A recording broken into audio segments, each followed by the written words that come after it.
प्रसिद्धीस होतात राहण्यासाठी मॉडेल पूनम पांडे विविध स्टंट करत नागरिकांच्या सामाजिक भावना दुखावत आहे। काही महिन्यांपूर्वी तिने कॅन्सरमुळे निधन झाल्याची अफवा पसरवली। त्यामुळे कॅन्सरग्रस्त रुग्ण आणि त्यांच्या कुटुंबियांमध्ये भीती निर्माण झाली। तिच्या अशा कृत्याविरुद्ध कारवाईसाठी मुंबई येथील फैजान अन्सारी या तरुणानं पंतप्रधान नरेंद्र मोदी यांच्या भेटीसाठी मुंबई ते दिल्ली पायी वारी सुरू केली आहे। मुंबई अंधेरी येथून शुक्रवारी पदयात्रेस सुरुवात करून रविवारी द्वारका नाशिक येथे तो दाखल झालाय। येथून गुजरात, राजस्थान मार्गे दिल्ली येथे जाणार असून यासाठी दैनंदिन 30 ते 40 किलोमीटरचा पायी प्रवास करणार असल्याचं त्यानं सांगितलंय।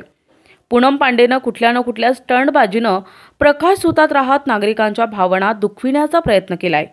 अशा प्रकारे तिच्याकडून स्टंटबाजी करत सोशल मीडियाचा गैरवापर होऊन नागरिकांच्या मनावर परिणाम होत असल्याचा आरोप करत फैजान यानं तिने असे प्रकार थांबविण्यासाठी पूनम विरुद्ध मुंबई काशीमीरा पोलीस ठाण्यात तक्रार दाखल केली है। मेरा नाम फैजान अंसारी है। मैं एक सोशल मीडिया इन्फ्लुएंसर हूँ। मैं मुंबई में रहता हूँ और सबसे बड़ी बात है पूनम पांडे के खिलाफ एक मैंने लड़ाई छेड़ी है मुंबई के बैंड्रा काटा रोड से। और पूनम पांडे ने कुछ दिन पहले एक बहुत ही झूठा स्टंट किया था, पब्लिसिटी स्टंट किया था, जिसकी वजह से पूरा शहर, पूरी दुनिया शर्म की नजरों में आ गई। पूनम पांडे की वजह से मौत का झूठा नाटक करके कैंसर जैसी बीमारी का मजाक बना के दोबारा जिंदा हुई है। वो इतना बड़ा झूठ करा, उसकी लड़ाई मैंने छेड़ी है।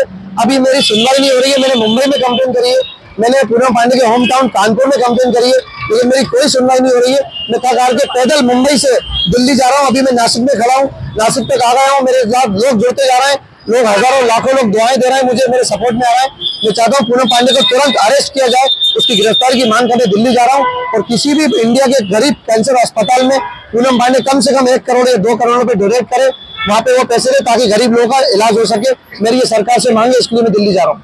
कानपूरमध्येही पोलीस आयुक्तांची भेट घेत तक्रार दिली आहे।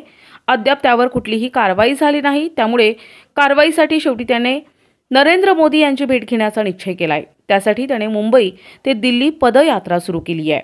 प्रतिनिधी गुड्डू शेख, दिशा न्यूज, नाशिक।